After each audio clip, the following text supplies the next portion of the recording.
Lucas, thanks for agreeing to do this, man. I've been super stoked on this interview, and I can't wait to get into what's been going on with you and Vale and some of your other adventures. Cool. Thanks for having me. Absolutely, dude. So first of all, I want to start off with congratulations on the new song on Outsiders. Hell yeah. I appreciate that. I wanted to kind of start there and talk about, well, first of all, did you go back to Taylor Larson for this song? He was involved in the writing and tracking on this song, but we actually went somewhere else to get it mixed and finished up. When it came to the timeline, did you end up producing this during COVID or was it before the quarantine? It was before the audio side of it. The song itself was done before it was a big deal here. The video, however, we shot 2 days before that tour with Dance and Animals got canceled. So we went out to LA a little early to start that tour, shot the video, and then 2 days later we were all flying back home. Oh, wow. Well, you saved by the bell when it came to getting the video out, I guess. Yeah, I mean, it was at least pretty tight to get that done and out of the way, and we had something to look forward to despite the fact that the sickest tour we were probably going to do this year ended up getting canceled. Yeah, I had tickets for that actually when you were going to come through Toronto. I was pretty pumped. Yeah, that's a pretty stacked lineup. Yeah, it was going to be sick, so hopefully they get everything rolling with that next year sometime, and I guess now we'll just have to see what happens. Yeah. It's a crazy time for touring artists in the industry right now. Here in Canada, there's, I guess, like a version of the musicians union called SOCAN, and SOCAN put out a notice to all of its members that you shouldn't expect to be playing shows, at least here in this country, you don't expect to play shows until fall of 2021. And when I saw that, wow. I was like, oh my God. That's insane, yeah. Last we were told, they're thinking spring, but the thing is you can only take that with a grain of salt because no one really knows. We haven't been through this before, so anything that people are saying, it's pure speculation. They're just hoping for the best. We thought we'd be touring, well, not necessarily me, but people for sure thought they'd be back on the road by, the end of this year or even summertime this year, and that was certainly wishful thinking. So I'm hoping the case now is a little bit more realistic, but we'll find out. Are you guessing closer to like the start of like January, February of next year? Obviously, as you said, you would have no idea, but what do you kind of predict? I don't know. I stay pretty hopeful that it'll be sooner rather than later, obviously, but now I'm honestly just geared up for this being like a long-term thing, a lot longer than people really anticipated.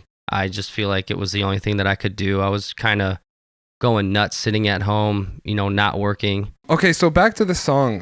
What was the inspiration behind the meaning, and what is the meaning behind the song? Like, what did you write the lyrical content about? It's definitely about a darker side of society. The lyrics I drew a lot of inspiration from a film that I had recently saw. So it ties in pretty well with that, but I always keep things pretty open-ended no matter what I'm writing about, whether it be something personal or a film, just because, as anyone else, you kind of want to draw your own conclusions and allow people to do that. But it kind of dabbles with, the hot topic of mental illness and that becoming more of a widespread thing and people really starting to fall away from the society that we currently live in and find to be normal, and wondering why that is and why that sort of thing happens as often as it does. And is it going to be a greater deal in the future?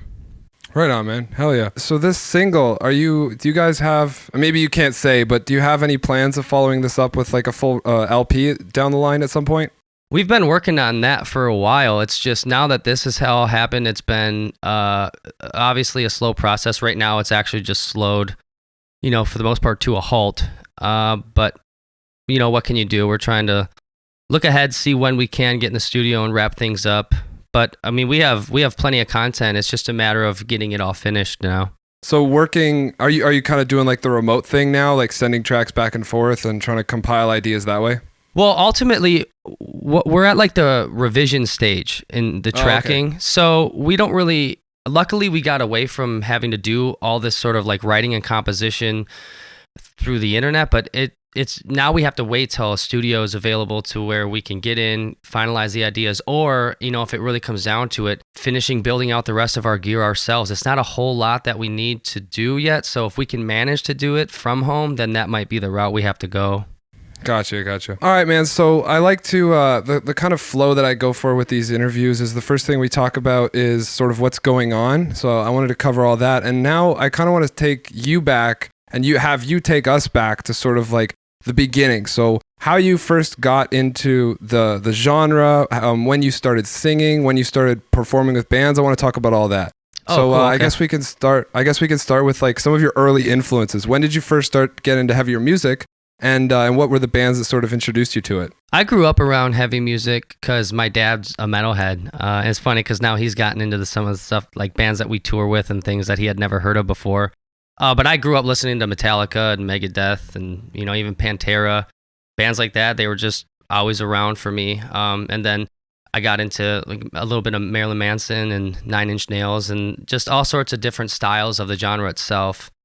And then when it started evolving into what is more modern, I was kind of growing away from metal. I don't want to say in general, but just for a time because I was starting to really get into some other stuff like bands like Paramore, Fall Out Boy, Panic at the Disco, and then I had like even a little bit more aggressive but not heavy bands that I listened to, like Senses Fail and Silverstein and The Used. So I was really starting to get into things that were same sort of instrumentation but just done totally different. Yeah, I have like a very similar progression when it came to the bands that introduced me as well. And you can hear that a lot in, I think, a lot of the stuff that you write. Like even just being in metalcore, you know, there's the punk influence, and then of course you have like Pantera and those bands to sort of bring in the drop tooting and the more heavier side of things, which is really cool.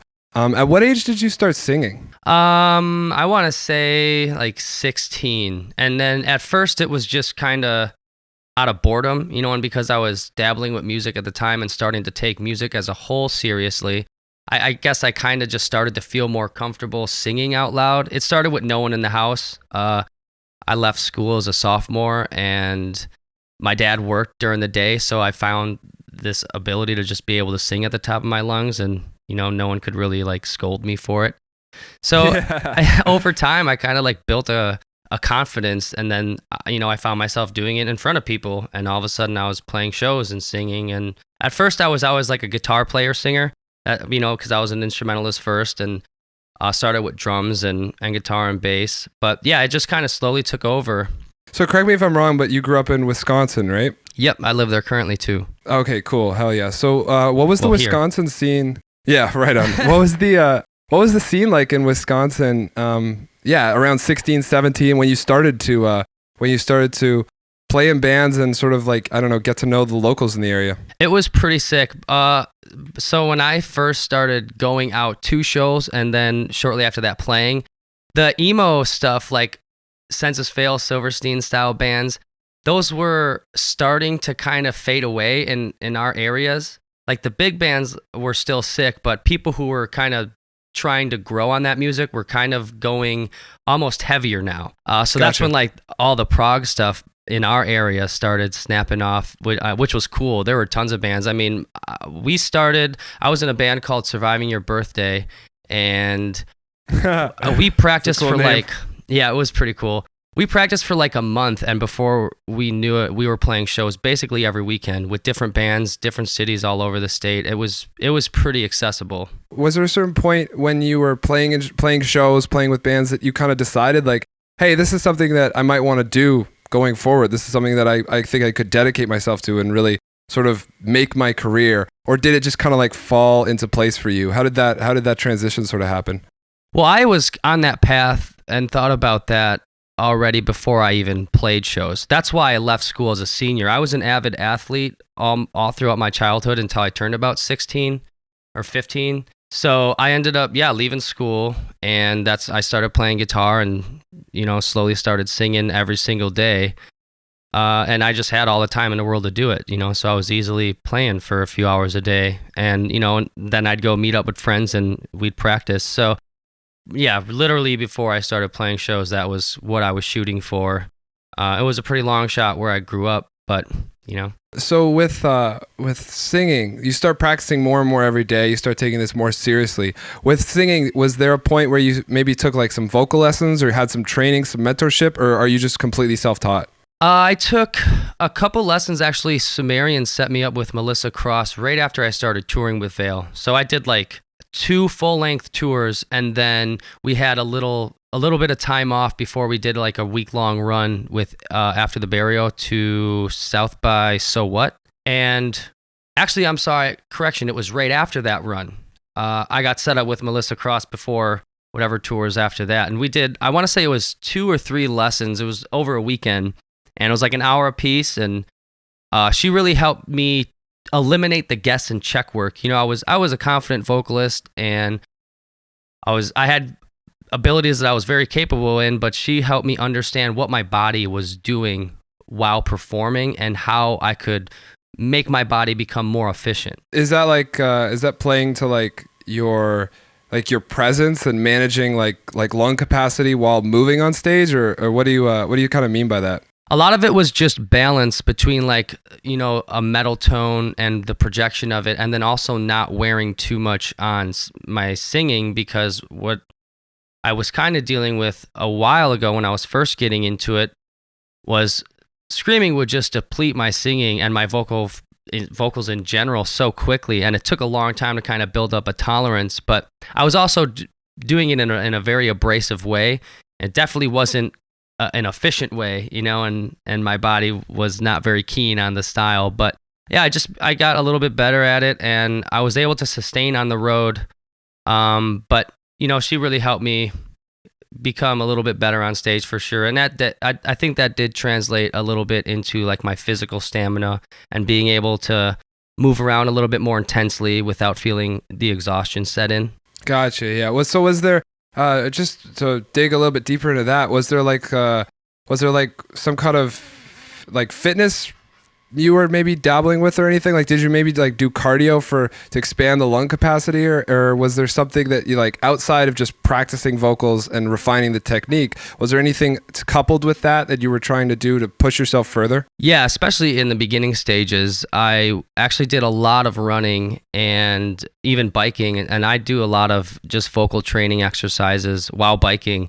I actually got pulled over one night because it was in the middle of the night and I was in the country, and I was utilizing screaming techniques, and someone called me in. I thought I was in an area where no one was going to hear me, but apparently I was heard. That's funny, man. I had a friend who has a similar story, but he was doing it behind the wheel, because I feel like a lot of guys, when they start out, that's where like the prime place to do it, because you're kind of alone in your car, and not too much sound's getting out. And it was the same sort of thing. He was screaming and the windows were down, and a cop pulled him over and was like, "What are you doing in here, man?" That's funny. So before actually taking lessons when you were in Vail, coming up, was the practicing just to get better coming up in the local scene and with the bands, was it more of just like doing it, like just going to band practices and playing shows that kind of progressed you? Or was there something specific that you noticed that you really tried to apply a lot of the time to push yourself forward again? Obviously the day in and day out, just singing songs and writing songs helped, and it did a lot, but I noticed a big difference when I started forcing myself to sing songs that I couldn't sing. And I don't really know why I did it. I don't think at the time I was conscious of the fact that failing at this song redundantly was going to build the type of power that it can build. So I don't really know, call it instinct or what, but I would start singing like Paramore songs. And obviously Haley is not only a tremendous singer, but she just has an incredible range, and trying to match it at a young age, it's just not really going to work at first. But I kept doing it. Seosin too, that was another band I started singing a lot to. And it wasn't pretty at first, but I think at some point I realized that I was getting closer to notes that I wasn't able to do, you know, maybe like 3 or 4 days or a week prior. So then I realized, holy shit, this actually helps to improve. And then I just kind of got obsessed with it, because that was the quickest way to get the most incredible results, was just literally forcing yourself to sing songs you can't physically sing. I think that's a really inspiring and really important message. Because like even in myself, I kind of went with my own drumming to progress further. I hit a point as well where it was like I started to play stuff that was a lot harder, and then I finally started to see the real results that I was looking for. Mm-hmm. And it's so often you kind of so often I find that people can kind of fall into like labeling themselves at a certain skill level and then just accepting this is where I am. Sure, and yeah. you kind of get stuck there, right? Like you work at something that you can't really do, and it can be really discouraging, and then you just kind of fall back into like, all right, I guess that's not for me. This is where I'm going to sit. But it's so important to persist through that. And the fact that you kind of identified that at an early age when you were coming up with these bands, that's really, really a powerful tool to have in your back pocket. And I guess, I definitely want to convey that message to anybody at home. If you're on an instrument or you're a vocalist or whatever it is, especially vocals too, because for instrumentalists, and I mean, you have an instrumental background, so you can probably even relate to this. For instrumentalists, I find the practice and pushing yourself is a little bit more apparent. It's not as ambiguous. But with vocalists, I feel like, now correct me if I'm wrong, but I feel like vocalists can kind of just more accept where they are because it's more of an ambiguous skill compared to actually like just learning a song on piano or learning a song on guitar. I don't know. What do you think of that? Yeah, I think the tricky thing with vocals is that it's just a little more personal. If I'm playing guitar and someone's like, dude, you suck, I'd be like, man, I do suck. But if I'm singing and someone says, dude, you suck, I'm be like, holy shit, my voice is like bad. Like people don't want to hear my voice. So that's it feels like more of a personal attack. So I always kind of wonder in the back of my mind if I feel like, you can find guitar players anywhere you turn. Vocalists, it's kind of difficult to find, especially someone that's pursuing it as a career. And I wonder if that's why, because I know plenty of people who will sing, but they're not going to sing in front of you. Oh, okay. I gotcha. Moving forward from your local scene, moving forward from some of the early roots, I want to talk about the early days of you joining Veil of Maya. So you joined in 2014, and you joined for, you guys got 6 records total, and then you were on the last 2, right? Correct. Okay, so, and then the first single, if I'm not mistaken, that you were on was actually Mikasa. False. Oh, false. That oh, was my second. bad. That was second. Okay, Yeah, there was a streaming single. We didn't do a video for this one, but we put out Phoenix like I want to say it was January 1st of 2015. Actually, we put that song out. Oh, okay. Yeah, and then it was Mikasa, and then did you drop Matriarch right after that? Yeah, so I want to say Mikasa was released in March, I think, and then I think it was in May that Matriarch actually came out.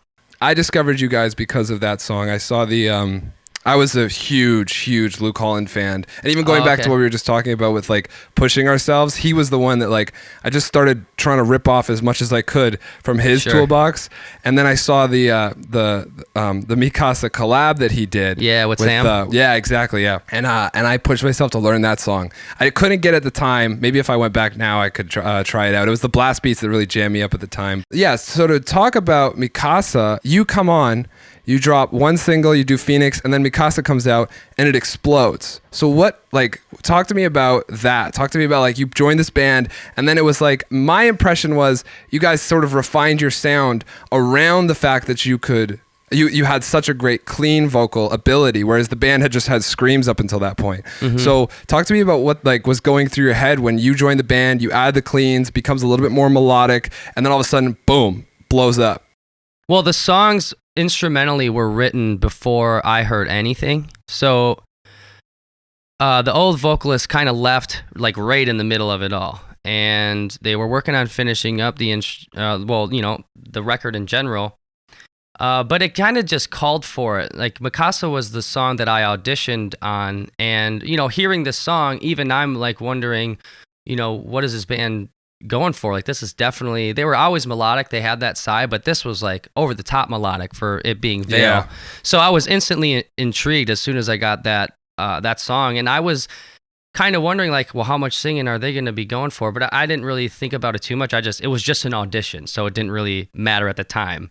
But yeah, we got into the studio from there, started working on the vocals, and we just figured every part that it really worked on and we sold it on, we'll just sing on it, and there wasn't really a whole lot of discussion.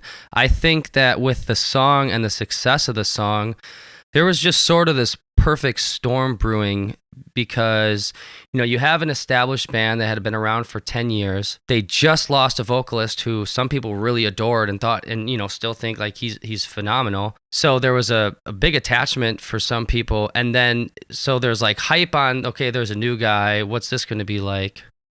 Then there was like subtle singing in Phoenix. So I think some of the fan base was starting to foresee what was coming. So I think that added a little bit more hype. So just the circumstances were very unique and not something that you see play out a whole lot. So I think that definitely bolstered the success of the song.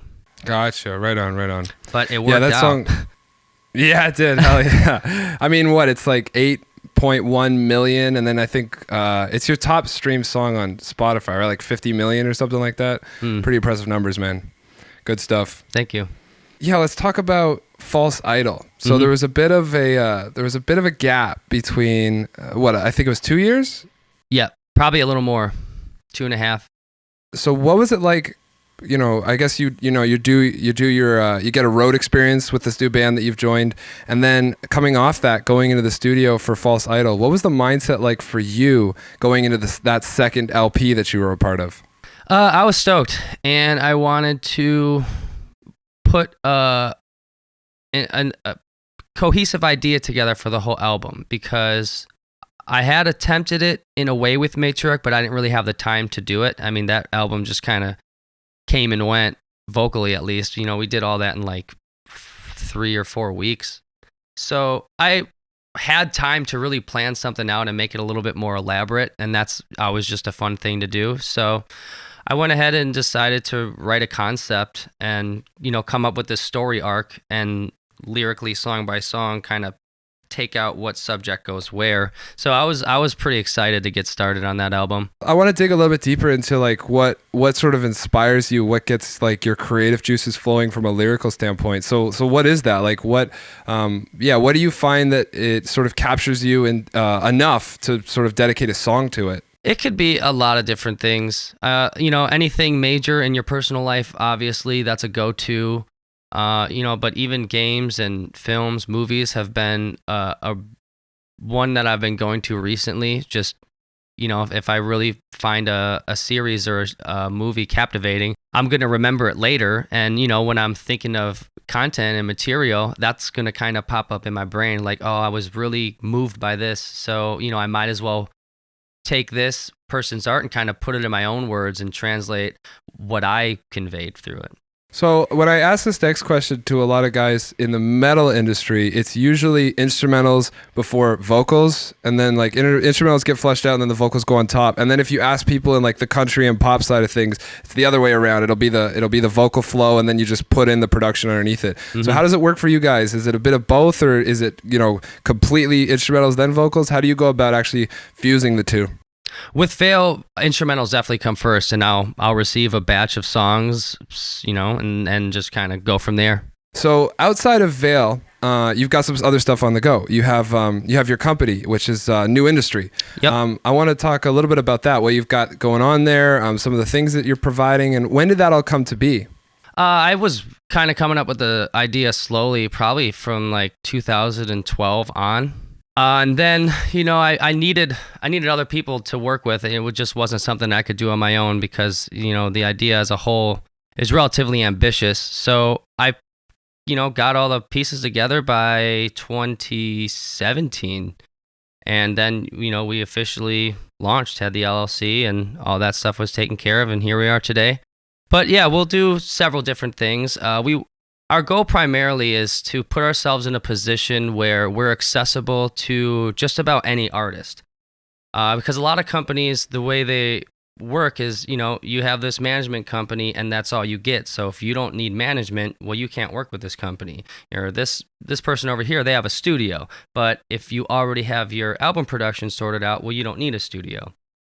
So we've been able to find ways to work with all sorts of bands, whether it be management or audio production or video production or co-writes. So that's been a lot of fun, and it changes the pace a lot, and we're doing different things. And even now, obviously, with touring shut down, to a large extent, management is sort of shut down. So at least we're able to stay busy, create our own content, do audio and video and things like that, and remain busy. Yeah, you have like a roster of bands. How many bands are on that roster? Currently, we are at 4. And who would you say would be like the biggest at this point? As of right now, if we're going by numbers and tour experience, it would be Red Handed Denial, who's actually also from Canada. Oh yeah, I knew that. I know that band. That's super cool. I played a bunch of shows with them back in the day, years ago. All right. Yeah, that's super sick. I think they're from Kingston, right? Toronto area. Is that Toronto area over there? That's that's like 4 hours outside of Kingston. Okay. The only reason I say that is because I know I played a bunch of shows in Kingston with them. Yeah, that's cool, man. Right on. I love the bands that we work with. We also work with A Sense of Purpose from Ohio, and they're doing good stuff, good numbers, and they're just a bunch of driven dudes. And then we have Tanzin from Chicago, also excellent band. They just put out a video and single, I want to say like 3 or 4 days ago. I can't remember the exact date, but it was very recent. And we also have a band called Crooked Royals from New Zealand, who is very sick and also starting to do some pretty big things now. So it's cool. It's fun to watch grow and be a part of it. And I work with excellent individuals within New Industry who, without them, wouldn't be very successful. Hell yeah, dude. That's always important to have a strong team around you. Oh yeah. When you're looking at sort of getting involved with a new band, what are some of the criteria you're kind of looking for before you sort of take on a project? I think the first thing is sort of that maturity. You know, if someone doesn't have a lot of experience in the industry, that's not necessarily a hindrance. That just kind of happens. And I came into the industry with little to no experience, and, people took a chance on me. I think it's just an overall attitude and understanding of working with other people. That sometimes can be more important than the current content, because if you have a young individual, say like somewhere between 18, 23 years old, who they're going to develop as a songwriter, but they have an excellent attitude, you're kind of inclined to work with someone who takes the advice. They might push back when they really feel necessary, but they're open and they're going to listen and they're going to take the direction because they know there's weight when you're trying to push them in a direction. They don't just fight you on everything. Yeah, the mindset's always so important, right? Because like talent could always come if you can work, So like even with like the guys that I've worked with from like even a musical standpoint and non-musical standpoint, I always kind of look for that first, which is just that maturity level and that understanding of like how to progress, and then actively looking to progress. You know what I'm saying? So I mean, if you're amazing at what you do, but you can't get along with other people, or you can't accept constructive criticism, you're really going nowhere fast. You're just going to create enemies and alienate the people that you're working with. Yeah, exactly. The next thing I wanted to talk about was one of my absolute all-time favorite tracks that you've been on. Wasn't even a Veil song. It was the Jason Richardson, Luke Holland collab.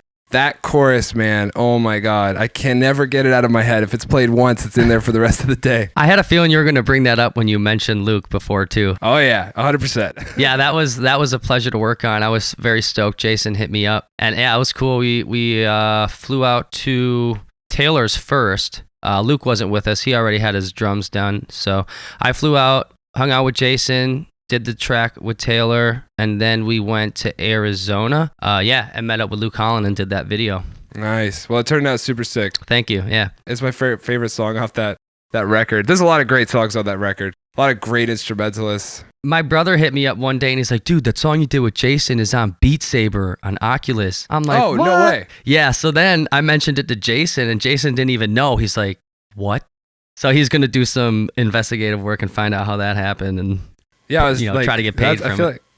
Yeah, exactly, right? Like I feel like it's not just as simple as like a YouTube shout out. That's like you're integrated into a video bro. game. Yeah. Yeah. That's kind of a big deal. Hell? And even YouTube, through I mean, you probably know this, through online distribution, like you get royalties, mechanical royalties from streams on YouTube anyway. But exactly.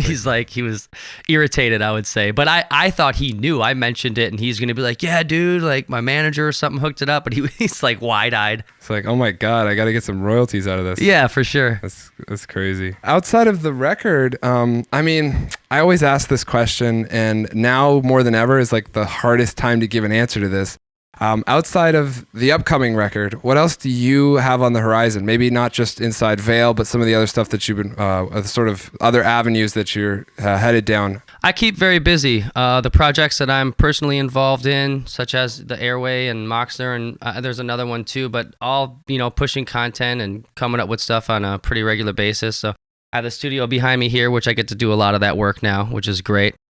And then I'm really passionate about the bands that we work with on the management side of things. So I'm just getting more and more dedicated. And the bands are, despite what's happening right now, slowly but surely they're becoming more and more busy, which means that there's more, things for me to take care of on, a week or a daily basis. But yeah, and I do a lot of video work too, filming, editing, coloring. So I'll always be working on video content and yeah, just keeping busy as much as I can. Oh, really? I didn't know you were into video stuff. Is it is it full on music videos that you're working with? Yeah. Nice, cool. What are some videos that I could check out? I did a video that got published about a year and a half, 2 years ago. The artist was Gaia, Giai. Okay. I do believe. Actually, it's been so long I can't remember how to spell it. The song was called Nebulous.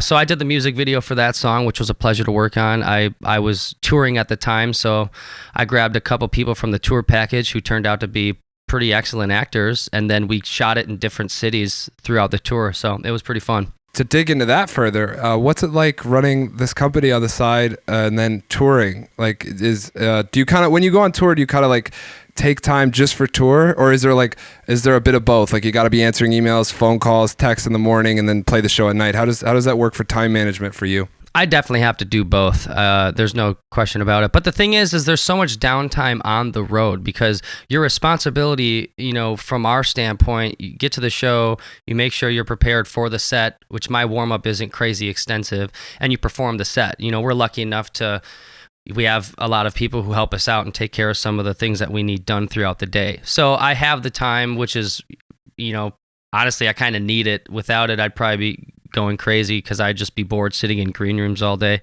People always think on tour you just go and explore and eat a ton of food, but no one really understands how expensive it is to do any of that stuff. Like, okay, you want to go out and do something cool today? Well, you're going to have $30 for Ubers. You're going to have $20+ for your meals or the activity.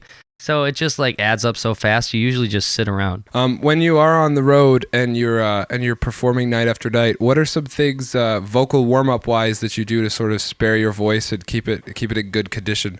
Ultimately, it's what I don't do, and sometimes I do it, but I try to avoid loud areas. And I'll go every once in a while, and I'll try to be very cautious and mindful of it if I am at a bar or something, and just kind of talk quietly, because if you battle the volume, then you find that your vocal folds don't like that very much, and they get mad at you.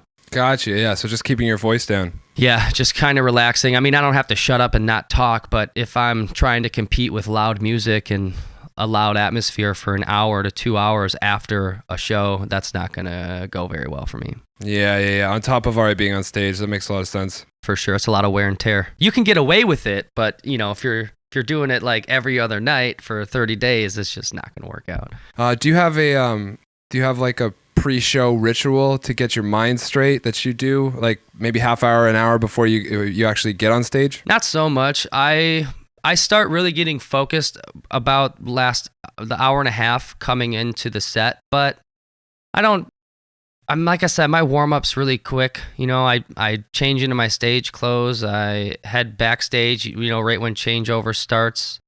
And then I just, I'll kind of look at the crowd a couple times and start to get that adrenaline rolling, and then just off you go. Do you have anything that's like some weird quirks that like have to go right in order for you to perform? Nah, I don't think so. Let's talk about your favorite tour. So what was your best experience on the road? Oh, man. We had a pretty good tour in Europe with Born of Osiris and Volumes. It was wild. It was definitely wild. Got a little stressful, but it definitely, I don't know if I can pick like a favorite tour. I could probably pick a least favorite tour, but some of them stand out a little bit more, so they're a little easier to talk about. But anytime you get Veil, Boo, and Volumes in a room, it can get it can get rowdy pretty quick. Yeah. So those times are Gotcha. fun. We did the States we did Europe with Dance Gavin Dance, which was also really cool. So we had a fun time with that. I really enjoyed the Australian tour we did in, I think it was 2019, last year. But it was brief. We were only there for like 10 days, but Dance Gavin Dance is another one of those bands where if you put us in a room with them or on tour with them, we're just going to have a lot of fun every day. So yeah, in closing, man, I really appreciate you taking the time to sort of sit down with me and tell some of your story and talk about all the things that you've got on the go. And this has been great. Yeah, I appreciate it too. It was some good stuff that people don't ask me a lot. Okay, good. That's what I like to hear. Oh, for sure. Cool, man. All right, there we go. We'll wrap right there.